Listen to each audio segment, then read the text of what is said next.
Presented by Lovely Films Production. DJ मिट्ठू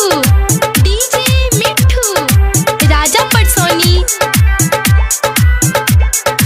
आप सुन रहे हैं अमित पटेल की आवाज में।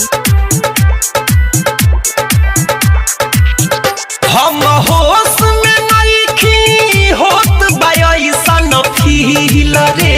हम होश में नइखी होत बा अइसन फील रे। माल लाल ओढ़निया में बांध ले गइल दिल रे। मोर माल ओढ़निया में बांध ले गइल दिल रे।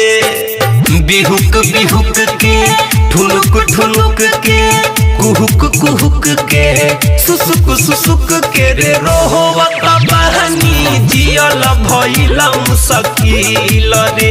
इहे सोच के माथा जाता हमरो हिल रे। इहे सोच के माथा जाता हमरो हिल रे। मल लाल ओढ़निया में बांध ले गइल दिल रे। मोर माल ओढ़निया में बांध ले गइल दिल रे। DJ Mitthu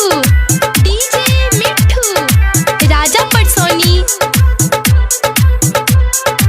Presented by Lovely Films Production. 10 दिन तक ले रे यारवा पीछे हमारा लागल। रोग धरैला सैसन करके गइल पागल। हर 10 दिन तक ले रे यारवा रे पीछे हमारा लागल। रोग धरैल सैसन करके गइल पागल। एगो आँख भइल बा नहर एगो झील रे। एगो आँख भइल बा नहर एगो झील रे।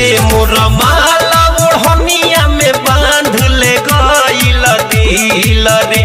माल लाल ओढ़निया में बांध ले गइल दिल रे।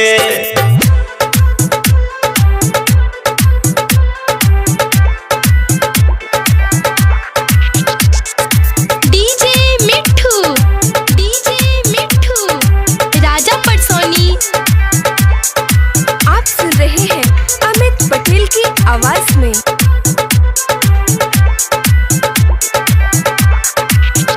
हरे ओकर चक्कर में खाना पीना सब भइल बा बेकार रे।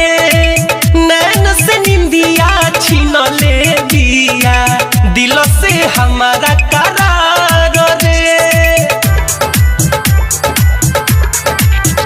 हरे ओकर चक्कर में खाना पीना सब भइल बा बेकार रे।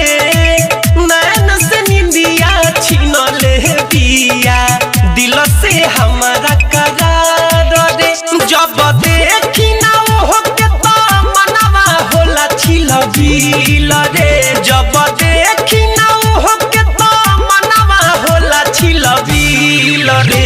मल लाल ओढ़निया में बांध ले गइल दिल रे। मोर माल ओढ़निया में बांध ले गइल दिल रे। बिहुक बिहुक के ठुनुक ठुनुक के कुहुक कुहुक के सुसुक सुसुक के रे रोहवत बहनी जियल भइल मुश्किल रे। इहे सोच के माथा जाता हमरो हिल रे। इहे सोच के माथा जाता हमरो हिल रे। मल लाल ओढ़निया में बांध ले गइल दिल रे। मोर माल